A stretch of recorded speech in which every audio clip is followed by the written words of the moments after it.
بسم اللہ الرحمن الرحیم۔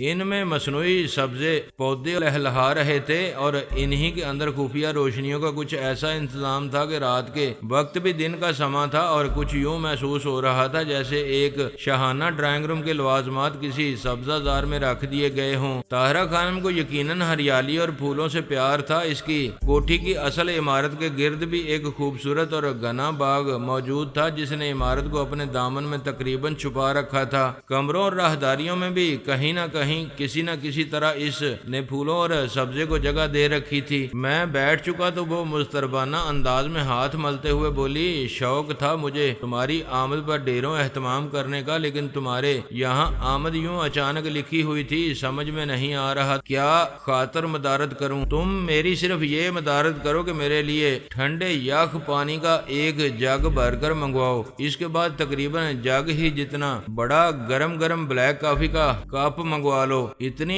ٹھنڈی چیز کے بعد یکدم اتنی گرم چیز؟ وہ مسکرائی۔ میں توازن اسی طرح برقرار رکھتا ہوں، میں نے جواب دیا۔ اس کے بعد کیا پروگرام ہے؟ اس نے بٹلر کو طلب کر کے دونوں چیزوں کا حکم دینے کے بعد پوچھا۔ اس کے بعد وہی ڈانس شو دیکھنے چلیں گے جس کے لیے تمہارے پاس ٹکٹ موجود ہیں، میں نے اطمینان سے جواب دیا۔ اور تمہارا وہ بزنس ڈنر؟ اس نے ایک بار پھر یاد دلایا۔ باڑ میں گیا بزنس ڈنر، میں نے کہا۔ جب میں کہہ رہی تھی اس وقت تم بزنس ڈنر کو باڑ میں بھیجنے کے لیے قطعاً تیار نہیں تھے، وہ مسکرائی۔ میں نے کہا نا کہ میرا کچھ پتہ نہیں ہوتا۔ عجیب آدمی ہو تم بھی۔ میں تمہاری رائے سے 100% متفق ہوں۔ ویسے کھانا گھر میں بھی تیار ہے، وہ بولی۔ وہیں ڈنر بھی کر لیں گے، میں نے جواب دیا۔ وہ بے حد خوش نظر آنے لگی۔ کچھ دیر بعد جب ہم گھر سے روانہ ہونے لگے تو میں نے کہا، کل صبح سے میرا ایک آدمی تمہارے گیٹ کے پاس موجود رہے گا، اور جو ہی وہ ٹین ڈبے والا نظر آئے گا یا کسی اور ذریعے سے وہ سیاہ باکس کے بارے میں کوئی سراغ ملے گا، وہی اس سلسلے میں ضروری کارروائی کرے گا۔ وہ کیا گیٹ کے پاس کھڑا رہے گا؟ طاہرہ نے حیرت سے پوچھا۔ نہیں، گاڑی میں ہوگا، میرا مطلب ہے صرف ایک نہیں ہوگا، ڈیوٹی بدلتی رہے گی، 24 گھنٹے کوئی نہ کوئی موجود ہوگا۔ میں نے اس لیے بتا دیا ہے کہ اپنے گھر کے قریب مستقلاً گاڑی موجود دیکھ کر تم پریشان نہ ہو جاؤ۔ میرے گھر میں ایک الگ انیکسی موجود ہے جسے میں گیسٹ ہاؤس کے طور پر استعمال کرتی ہوں۔ تمہارا کوئی بھی آدمی اس میں آ کر ٹھہر سکتا ہے، لیکن اس کی ضرورت کیا ہے؟ میں نے تم سے کہہ دیا ہے کہ تمہیں ضرور اس سلسلے میں اطلاع مل جائے گی۔ تم نے یقین دلایا۔ میں نے سوچا شاید چوکیدار صحیح طور پر دھیان نہ رکھ سکے اور وہ ٹین ڈبے والا نکل جائے۔ میں نے اندیشہ ظاہر کیا۔ میں چوکیدار کے علاوہ ایک نوکر کی ڈیوٹی بھی لگا دوں گی۔ اس کے علاوہ میں خود کل صبح اپنے ملازموں کے علاوہ پاس پڑوس کے بھی 2-4 ملازموں کو بلوا کر تفتیش کروں گی۔ ہو سکتا ہے ٹین ڈبے والے کی آمد کا انتظار بھی نہ کرنا پڑے،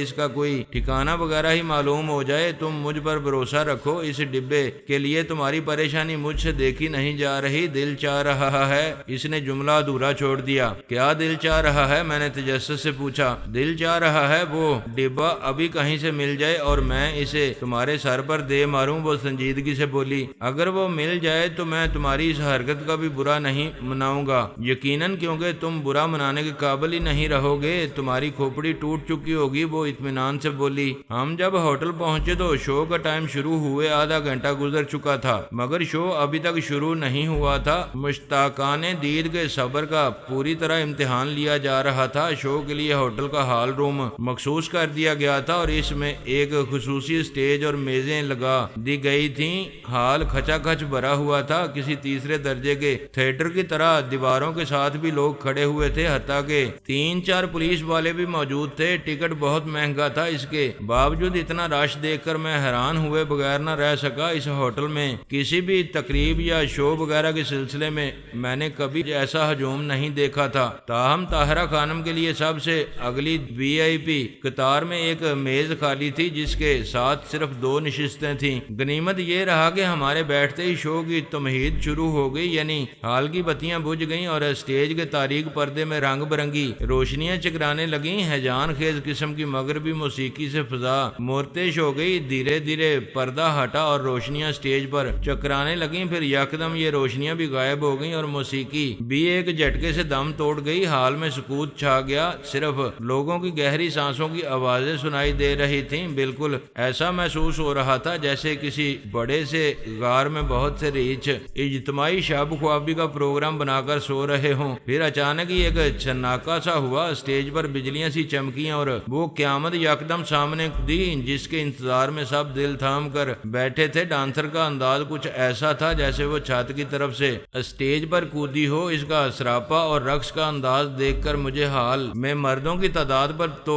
حیرت نہ رہی، لیکن وہاں کئی عورتیں موجود تھیں، صرف طاہرہ خانم ہی نہیں تھی۔ ان کی موجودگی میری حیرت ضرور برقرار رہی، شاید وہ یہ تحقیق کرنے آئی تھیں کہ مرد کس بات پر لٹو ہوتے ہیں۔ پھر جب ڈانسر پرنسس تہمینہ نے موسیقی تیز ہونے کے ساتھ یہ ثابت کرنا شروع کیا کہ اس کے رگوں پہ میں بجلیاں بری ہوئی تھیں تو حال میں اچھا خاصا شور ہونے لگا۔ حالانکہ وہاں آنے والے شہر کے معززین تھی، لیکن مجھے اس روز معلوم ہوا کہ کبھی معززین کا بھی سیٹیاں بجا کر اور بڑکے مار کر اپنے جذبات کا اظہار کرنے کو دل چاہتا ہے۔ ان دنوں اس قسم کے ڈانس شو وغیرہ خاص پابندی نہیں تھی۔ اونچے ہوٹلوں، ڈراموں، حتیٰ کہ ٹھیلوں میں بھی ڈانس کا کوئی نہ کوئی موقع نکلتا رہتا تھا۔ بڑے بڑے شہروں میں تو نائٹ کلب تک کھلے ہوئے تھے۔ اس کے باوجود لوگ تہمینہ کا ڈانس کچھ اس طرح دیکھ رہے تھے جیسے پہلی بار موقع ملا ہو۔ اس میں کوئی شک نہیں تھا کہ وہ زبردست رقاصہ تھی۔ اپنے جسم کو اتھل پتھل کرنے کا فن اسے خوب آتا تھا، لیکن ابھی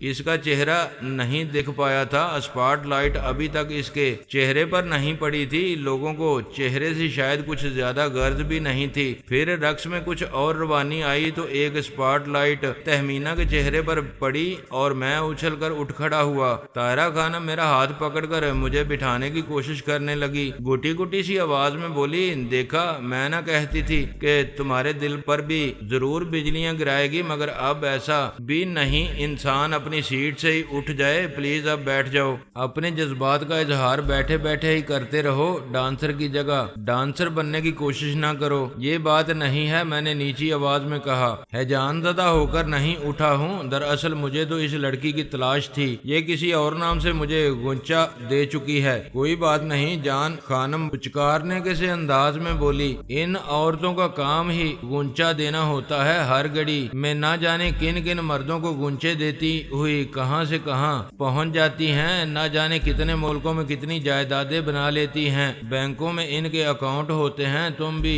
اب اس کو بھول جاؤ اور آرام سے بیٹھ جاؤ۔ میں بیٹھ تو گیا کیونکہ میرے پیچھے والی میزوں سے شور ہونے لگا تھا، شرفا کا نظارہ خراب ہو رہا تھا۔ طاہرہ خانم دھیرے دھیرے میرا ہاتھ سے ہلا رہی تھی جیسے کسی روتے ہوئے بچے کو چپ کرانے کی کوشش کر رہی ہو۔ تم سمجھ نہیں رہی ہو، بات دراصل یہ ہے کہ چند دن پہلے وہ لڑکی عجیب پراسرار حالات میں مجھے ملی تھی۔ اس نے اپنا نام حسنہ بتایا تھا، وہ مجھے اپنے گھر بھی لے گئی تھی، پھر اسی رات اس گھر سے غائب بھی ہو گئی تھی۔ میں اس سلسلے کے چکر میں اسی کی وجہ سے پڑا تھا۔ اسی رات ریٹائرڈ DIG احمد شجاع فرار ہوتے ہوئے حادثے کا شکار ہو کر مر گیا تھا۔ اس کے الجھے ہوئے حالات تھے اور ان کے سرے نہ جانے کہاں سے کہاں مل رہے تھے۔ معاملات کا سب سے زیادہ تعلق ریڈ ڈاٹ سے معلوم ہوتا تھا۔ پرنسس تہمینہ کے ڈانس شو کا اشتہار میں نے کل ہی اخبار میں دیکھا تھا، اس میں لہو کو گرمانے والی اس کی تصویریں بھی شامل تھیں۔ کچھ اس قسم کی تصویر تھی جس میں چہرے کو ایکسپوز کرنے پر تھوڑی توجہ دی جاتی ہے۔ میں نے بھی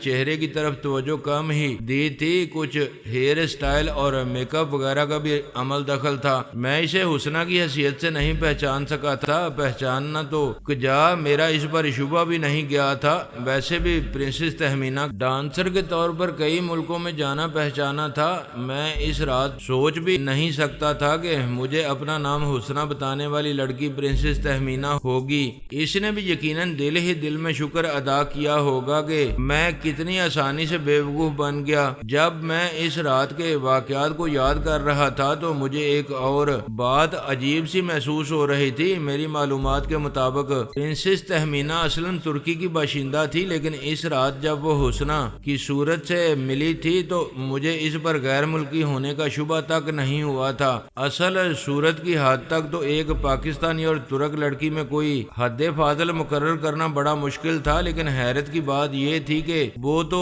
لہجہ بھی خالصتاً پاکستانی تھا، اس میں کسی غیر ملکی لہجے کی جھلک تک نہیں تھی۔ جبکہ اخبار میں ڈانس شو کا جو اشتہار چھپا تھا اس میں بتایا گیا تھا کہ پرنسس تہمینہ کا یہ پاکستان کا پہلا دورہ تھا۔ یہ سب الجھنیں تو اپنی جگہ تھیں، لیکن فی الحال طاہرہ خانم سے بڑی الجھن بننے پر تلی ہوئی تھی۔ وہ میری بات کاٹتے ہوئے کہہ رہی تھی، میں سب سمجھ رہی ہوں، اس کماش کی عورتیں پارٹیوں میں تقریبات میں جہاں بھی شہر کے چیدہ مالداروں کو دیکھ لیتی ہیں فوراً دوستی گانٹ لیتی ہیں، لیکن یہ جو تم کہہ رہے ہو کہ کسی اور نام سے گنچا دے چکی ہے، یہ بات البتہ میری سمجھ نہیں آئی۔ شو بزنس کی عورتوں کا نام ہی تو ان کا اصل دھندا ہوتا ہے، اور بھلا ان کے پاس ہوتا ہی کیا ہے؟ ان کے نام کے سوا کشش اور شہرت کی چکا چوند سے ہی تو متاثر ہو کر لوگ ان کی طرف کھنچے چلے آتے ہیں، لیکن اگر کسی کو کچھ عرصہ ان کے ساتھ گزارنے کا موقع میسر آ جائے تو سارا شوق اتر جاتا ہے۔ ممکن تھا وہ ابھی شو بزنس کی عورتوں کی زندگی کے بارے میں مزید سبق آموز حقائق سے مجھے آگاہ کرتی، لیکن میں نے اس کی بات کاٹتے ہوئے کہا، تم بات کو بالکل غلط رخ سے لے رہی ہو۔ معاملہ یہ نہیں ہے، بات دراصل یہ ہے کہ جس رات مجھے وہ بلیک باکس طاہرہ خانم نے دونوں ہاتھوں سے سار تھام لیا، اوف میرے خدا، پھر وہی بلیک باکس، پھر وہ چھت کی طرف دیکھ کر کراہنے کے سے انداز میں بولی، وے میریا سونیا ربا، تو اس بندے دے رحم فرما۔ اس التجا کے بعد اس نے ترحم آمیز نظروں سے میری طرف دیکھا اور گویا بڑی مشکل سے اپنا غصہ ضبط کرتے ہوئے بولی، ایک حسین عورت اتنا زبردست ڈانس پیش کر رہی ہے اور ایک حسین عورت تمہارے پہلو میں بیٹھی ہے، لوگ اکیلے بھی بیٹھے ہیں تو دنیا کو بھولے بیٹھے ہیں، اور ایک تم ہوگے جسے اس منحوس بلیک باکس کے سوا کچھ سوجھ ہی نہیں رہا ہے۔ اگر خدا نخواستہ کوئی طیارہ کریش ہو جائے اور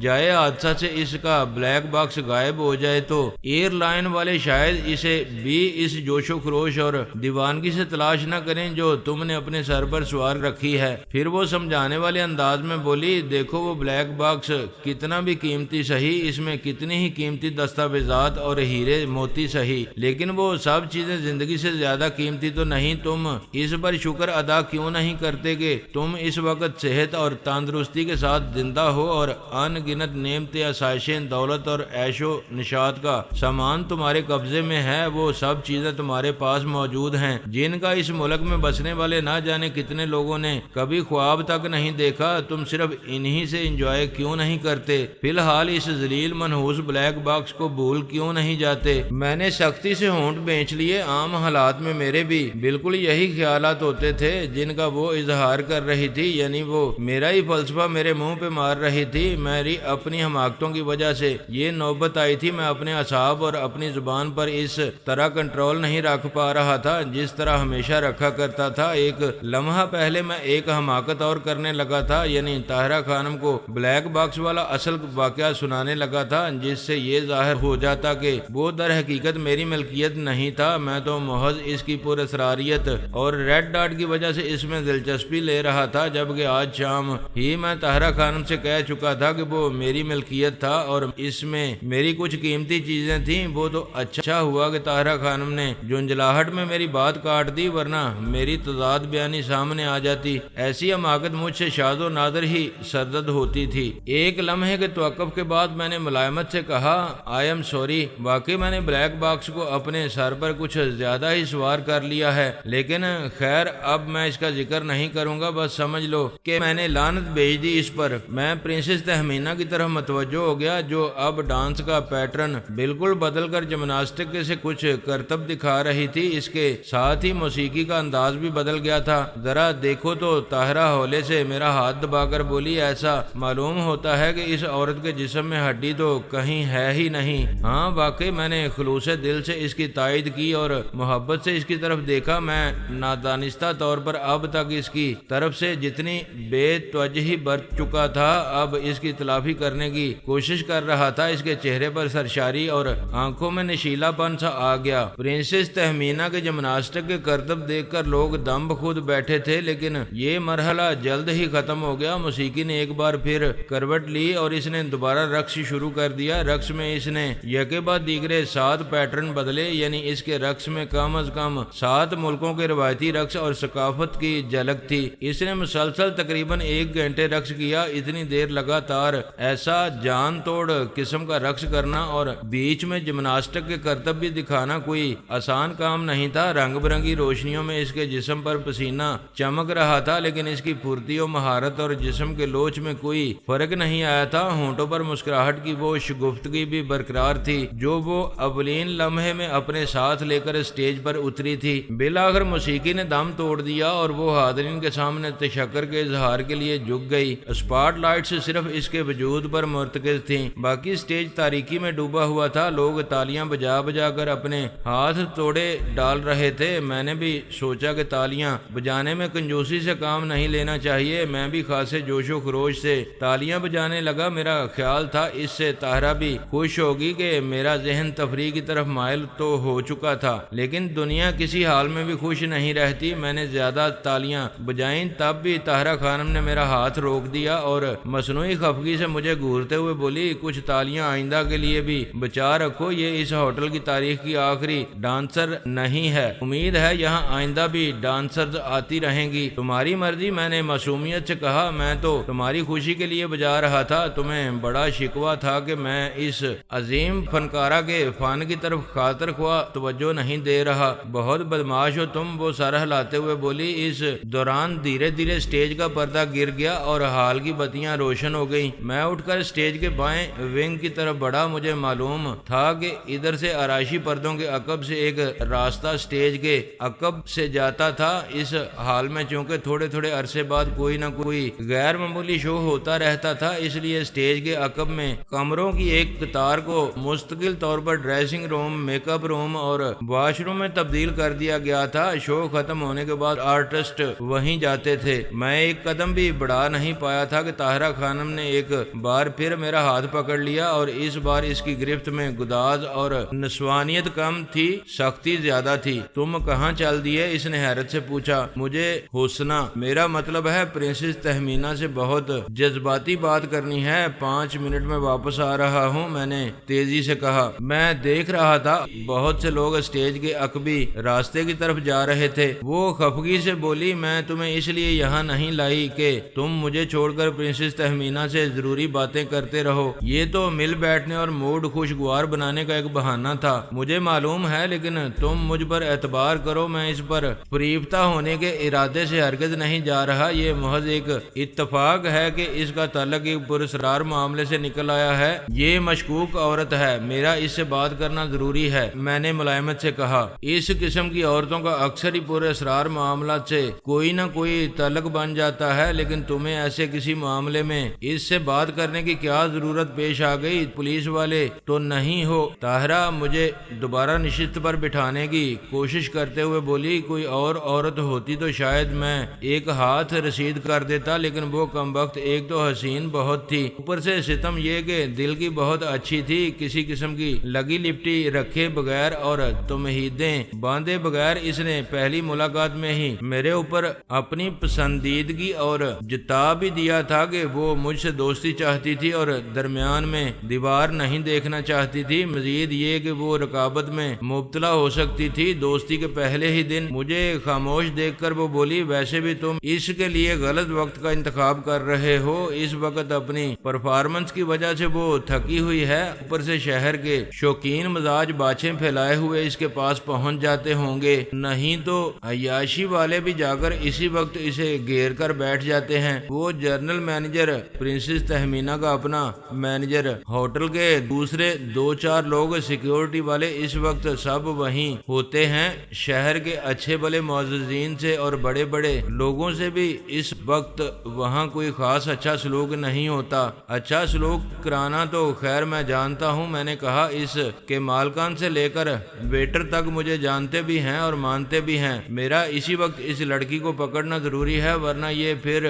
گم ہو جائے گی، کیونکہ ایک بار پہلے بھی مجھے اپنا گھر دکھا کر اس نے غائب ہو چکی ہے کہ مجھے بعد میں اس کا کوئی سراغ نہیں ملا۔ گھر اس کا یہاں کوئی نہیں ہے، یہ اسی ہوٹل کے VIP روم نمبر 317 میں ٹھہری ہوئی ہے۔ طاہرہ خانم اطمینان سے بولی، اور یہ کہیں غائب نہیں ہو سکتی اس ہوٹل کے ساتھ، اس کا پورے 1 ماہ کی پرفارمنس کا معاہدہ ہے اور ابھی تو اسے شو پیش کرتے ہوئے 1 ہفتہ بھی نہیں گزرا، لیکن یہ مجھے گارڈن ٹاؤن کی ایک کوٹھی میں ملی تھی، اس نے کہا تھا کہ وہ اس کا گھر ہے، اس کے پاس وہاں کی تمام چابیاں موجود تھیں۔ میں نے کہا، طاہرہ خانم نے ٹھنڈی سانس لے کر کہا، افی کیا تم واقعی اتنے ہی بولے ہو؟ بھائی اس قبیل کی عورتوں کے لیے شہر کے بہت سے رؤسا اپنے دل کے دروازے بھی کھلے رکھتے ہیں اور اپنی خالی ہونے والی جیبوں کے بھی کسی مہربان نے دے دی ہوگی اپنی کوٹھی، پھر اس نے مناسب سمجھا ہوگا وہاں سے غائب ہوگی، لیکن اس کا اصل ٹھکانہ یہیں VIP سویٹ نمبر 317 میں ہے۔ جب چاہو اس نمبر پر اس سے رابطہ قائم کر سکتے ہو۔ میں تمہیں اطمینان دلاتی ہوں یہ فی الحال کہیں نہیں بھاگے گی، لیکن کم از کم جب تک میں تمہارے ساتھ ہوں تم بھاگ کر اس کی طرف جانے کی کوشش مت کرو۔